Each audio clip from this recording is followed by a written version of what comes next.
जय भोलेनाथ की कोटि रुद्र संहिता 14वां अध्याय। सोमनाथ ज्योतिर्लिंग की उत्पत्ति का वृत्तांत।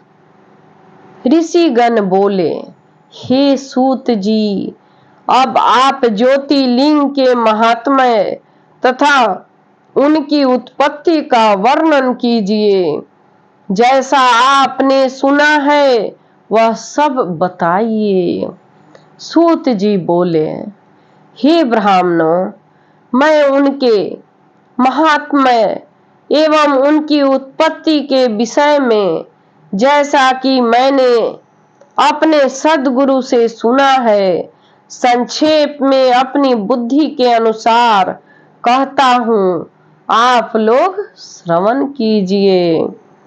हे मुनि श्रेष्ठ, सैकड़ों वर्षों में भी इनके महात्म्य का वर्णन नहीं किया जा सकता, फिर भी मैं आप लोगों को बता रहा हूँ। उनमें सोमनाथ प्रथम कहे गए हैं। 12 ज्योतिर्लिंग में सोमनाथ की कथा है, जो सोमनाथ प्रथम कहे गए हैं। हे मुनि, सबसे पहले उन्हीं का महिमा सावधानी से सुनिए। हे मुनीश्वरों, महात्मा दक्ष ने अपनी अश्विनी आदि 27 कन्याओं का विवाह चंद्रमा से कर दिया। राजा दक्ष के 27 कन्या था, वो अपने 27 कन्या का विवाह चंद्रमा से कर दिए। वे चंद्रमा को अपने पति के रूप में प्राप्त कर अत्यधिक शोभित हुई और चंद्रमा भी उन्हें प्राप्त कर निरंतर शोभित होते थे, जैसा कि स्वर्ण से मणि सुशोभित होती और मणि से स्वर्ण सुशोभित होता है। उसके अनंतर काल चक्र में उनके साथ जो हुआ उसको सुनिए। चंद्रमा की सभी पत्नियों जो रोहिणी नाम वाली कही गई है, वह उन्हें जितना अधिक प्रिय थी उतना अन्य कोई नहीं थी। चंद्रमा के 27 पत्नियां थी, तो सिर्फ रोहिणी से बहुत प्यार करते थे और 26 कन्याओं से नहीं। जो दक्ष की 27 कन्या थी उसमें रोहिणी से प्यार करते थे बहुत ज्यादा और 26 पत्नियों से नहीं। तब अन्य कन्याएं दुखी होकर अपने पिता के शरण में गई। वहां जाकर उन सब ने जो दुख था उसे निवेदन किया। हे ब्राह्मणों, यह सुनकर वे दक्ष बहुत दुखी हुए। उसके बाद चंद्रमा के पास आकर उन्होंने शांति पूर्वक यह वचन कहा। 26 कन्याएं अपने पिता दक्ष के पास चली जाती है और अपने दुख पिता से निवेदन करती है, कहती है कि हे पिता, मेरे पति हमें प्यार नहीं करते। दक्ष बोलते हैं, जाकर मैं चंद्रमा से बात करता हूँ। दक्ष बोले, हे चंद्रमा, आप उत्तम कुल में उत्पन्न हुए हैं। सभी ऋषियों के सभी आश्रितों के प्रति तो समान व्यवहार करना चाहिए, समान व्यवहार करना उचित है, पर आपका विषम व्यवहार क्यों है? अब तक आपने जो कुछ भी किया सो किया, किंतु पुनः ऐसा व्यवहार न करें। विषम व्यवहार नरक देने वाला कहा गया है। दक्ष बोले कि समान भाव से पत्नी से प्यार करना चाहिए, नहीं तो नरक का गामी होता है, नरकगामी होता है। सूत जी बोले, दक्ष अपने दामाद चंद्रमा से इस प्रकार प्रार्थना कर निश्चिंत हो अपने घर चले गए। चंद्रमा ने दक्ष की बात नहीं मानी, क्योंकि वे शिव माया के प्रभाव से विमोहित थे, जिससे यह जगत मोहित हो रहा है। जब जिसका शुभ होना है तब उसका शुभ अवश्य होता है, और जब अशुभ होना है तब उसका शुभ किस प्रकार हो सकता है। चंद्रमा ने भी बलवान होनहार के कारण उनकी बात नहीं मानी। वे रोहिणी में आसक्त रहते थे तथा अन्य किसी पत्नी का मान नहीं करते थे। तब दक्ष बहुत दुखी हुए और सुनीति में निपुण वे पुनः स्वयं आकर चंद्रमा से नीति पूर्वक कहने लगे। चंद्रमा फिर भी दक्ष के समझाने पर भी अपने पत्नियों से प्यार नहीं किए, सिर्फ एक ही पत्नी रोहिणी को ही मानते रहे। फिर कन्याएं अपने पिता के पास गई, 26 कन्याएं। फिर दक्ष समझाने आते हैं और दक्ष बोले, हे चंद्र, आप सुने, मैंने आपसे अनेक प्रकार से प्रार्थना की, किंतु आपने नहीं माना, अतः आप क्षय रोग से ग्रस्त हो जाएं। सूत जी बोले, उनके इस प्रकार कहने पर चंद्रमा उसी क्षण क्षय रोगी हो गए। तब उनके क्षीण होते ही महान हाहाकार मच गया। हे मुने, उस समय सब देवता एवं ऋषि, हाय अब क्या करना चाहिए, चंद्रमा का कल्याण किस प्रकार होगा, ऐसा कहते हुए दुखी तथा व्याकुल हो गए। दक्ष आकर चंद्रमा को क्षय रोग का श्राप दे दिए। चंद्रमा क्षय रोग से पीड़ित हो गए और दुनिया में हाहाकार मच गया कि अब चंद्रमा का क्या होगा। चंद्रमा ने इंद्र आदि सभी देवताओं तथा वशिष्ठ आदि ऋषियों से यह सब बताया। तब सभी लोग ब्रह्मा जी के शरण में गए। मुने, उस समय वहां जाकर अति व्याकुल हुए देवगण एवं ऋषियों ने ब्रह्मदेव को प्रणाम करके उनकी स्तुति कर वह सारा समाचार निवेदन किया। ब्रह्मा भी उनकी बात सुनकर अत्यंत आश्चर्यचकित हो शिव माया की प्रशंसा कर उन्हें सुनाते हुए कहने लगे। ब्रह्मा जी बोले, अहो, सारे संसार को दुख देने वाला यह महान कष्ट उपस्थित हुआ है। चंद्रमा तो सदा ही दुष्ट है और दक्ष ने भी इसे साफ दे दिया।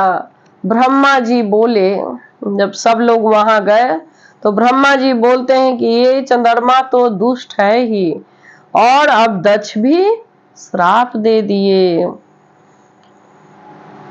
दुष्ट चंद्रमा ने भी अनेक दुष्कर्म किए हैं। हे देवताओं तथा ऋषियों, आप लोग चंद्रमा का पुरातन कृत्य सुनिए। इस दुष्ट ने बृहस्पति के घर में जाकर उनकी पत्नी तारा का अपहरण किया था। उसके बाद वह दैत्यों से जाकर मिल गया और उनके पक्ष में होकर देवताओं से युद्ध भी किया।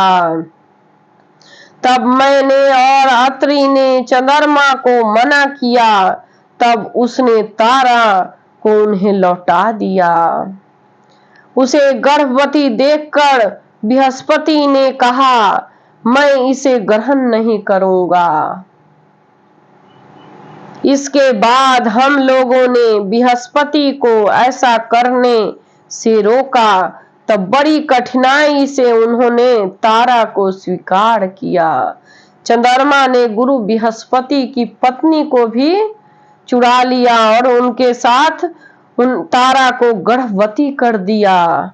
तब ब्रह्मा जी कह रहे हैं कि बृहस्पति को समझाएं कि जाइए और अपनी पत्नी को स्वीकार करिए।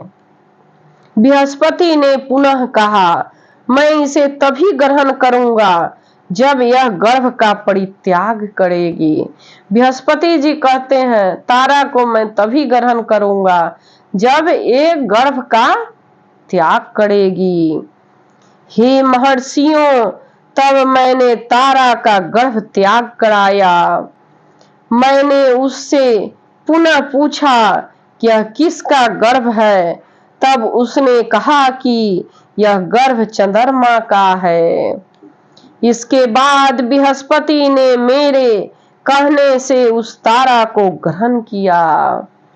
इस प्रकार के अनेक दुष्ट कर्म चंद्रमा के हैं, उनका वर्णन मैं पुनः किस प्रकार करूं? वह आज भी वैसा ही क्यों कर रहा है?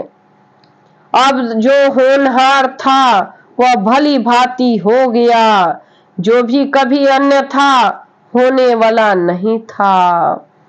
अब आप लोगों का उत्तम उपाय बताता हूँ, आदर पूर्वक सुनिए। ब्रह्मा जी बोलते हैं, चंद्रमा कल्याणकारी प्रभा क्षेत्र में देवताओं के साथ जाए और वहां मृत्युंजय विधान से शिव आराधन करे।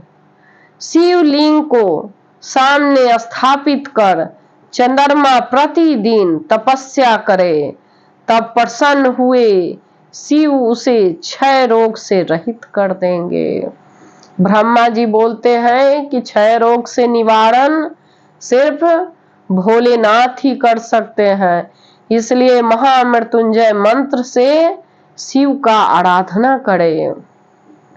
सूत जी बोले, हे महर्षियों, उन ब्रह्मा जी की यह बात सुनकर वे देवता तथा ऋषि लौटकर वहां आए जहां दक्ष तथा चंद्रमा स्थित थे। इसके बाद उन सभी देवताओं तथा ऋषियों ने दक्ष को आश्वासन देकर तथा चंद्रमा को अपने साथ लेकर के प्रभास तीर्थ में जाकर सरस्वती आदि श्रेष्ठ तीर्थों का आह्वान करके मृत्युंजय मंत्र द्वारा पार्थिवार्चन विधि से शिव जी की आराधना की। उसके बाद विशुद्ध अंतःकरण वाले वे सभी देवता तथा ऋषि चंद्रमा को प्रभास क्षेत्र में छोड़कर प्रसन्नता पूर्वक अपने अपने धाम को चले गए। चंद्रमा ने निरंतर 6 मास तक तप किया और मृत्युंजय मंत्र से वृष ध्वज का पूजन किया। स्थिर चित्त होकर चंद्रमा 10 करोड़ की संख्या में उस मृत्युंजय मंत्र का जप करके तथा मंत्र स्वरूप भगवान मृत्युंजय का ध्यान करते हुए वहां स्थित रहे। महामृत्युंजय मंत्र करते हुए 10,000 करोड़ मंत्र जप करते हुए वहीं शिवलिंग के पास स्थित रहे। तब उन्हें देखकर भक्त वत्सल भगवान शिव प्रसन्न हो उठे और प्रकट होकर अपने भक्त चंद्रमा से कहने लगे। मंत्र से खुश होकर भगवान भोलेनाथ प्रकट हो गए और चंद्रमा से कहने लगे। शंकर बोले, हे चंद्र, तुम्हारा कल्याण हो, तुम्हारे मन में जो अभिलाषित हो वह वर मांगो। मैं तुम पर प्रसन्न हूँ, मैं तुम्हें संपूर्ण उत्तम वर प्रदान करूंगा। चंद्र बोले, हे देवेश, यदि आप मुझ पर प्रसन्न हैं तो मेरा कौन सा कार्य असाध्य रह सकता है। फिर भी हे शंकर, मेरे शरीर के क्षय रोग को दूर कीजिए। आप मेरा अपराध क्षमा करें और निरंतर कल्याण करें। उनके ऐसा कहने पर शिव जी ने यह वचन कहा। शिव जी बोले, हे चंद्र, एक पक्ष में तुम्हारी एक एक कला प्रतिदिन क्षीण होगी और पुनः दूसरे पक्ष में क्रमशः वह कला निरंतर बढ़ती रहेगी। भगवान भोलेनाथ कहते हैं कि क्षय रोग में 2 पक्ष होता है महीना में, तो एक पक्ष में तुम घटते रहोगे। कला जो है पूर्ण, चंद्रमा पूरा नहीं ना उगते, कला घटते रहेगा और दूसरे पक्ष में धीरे धीरे करके तुम निरंतर कला बढ़ती रहेगी और तुम पूर्ण हो जाओगे। सूत जी बोले, हे द्विजो, चंद्रमा के ऐसा वरदान प्राप्त कर लेने पर हर्ष से परिपूर्ण चित्त वाले सभी देवता और ऋषि वहां शीघ्र आ गए।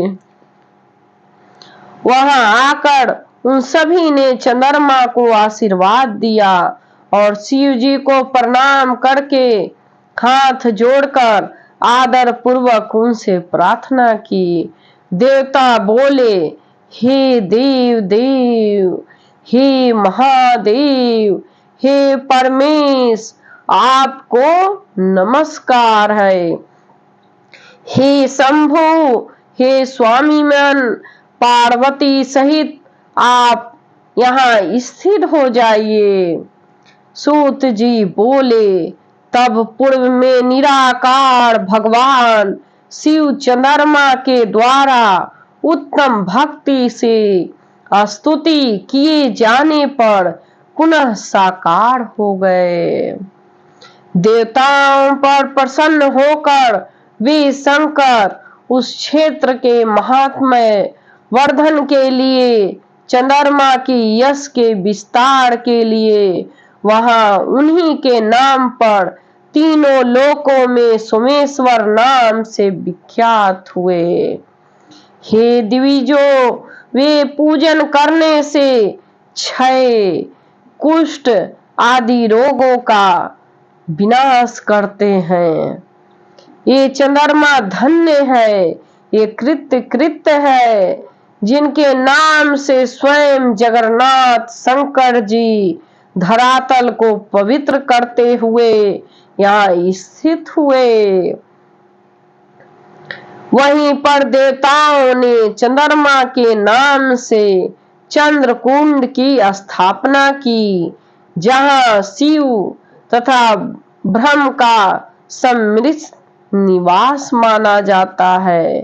पृथ्वी पर प्रसिद्ध वह चंद्रकुंड समस्त पापों का नाश करने वाला, जो मनुष्य वहां स्नान करता है वह सभी पापों से मुक्त हो जाता है। उस कुंड में 6 मास तक निरंतर स्नान करने से क्षय आदि जो भी असाध्य रोग है वो सभी रोग नष्ट हो जाते हैं। प्रभास तीर्थ की परिक्रमा करते हुए शुद्ध आत्मा मनुष्य पृथ्वी की परिक्रमा करने से होने वाला फल प्राप्त करता है और मरने पर स्वर्ग में प्रतिष्ठा प्राप्त करता है। सोमेश्वर लिंग का दर्शन कर मनुष्य संपूर्ण पापों से मुक्त हो जाता है और इस लोक में मनोवांछित अभीष्ट फल प्राप्त कर मरने के पश्चात स्वर्ग को जाता है। मनुष्य जिस जिस फल को उद्देश्य करके इस उत्तम तीर्थ का सेवन करता है वह उस फल को अवश्य प्राप्त करता है, इसमें संशय नहीं।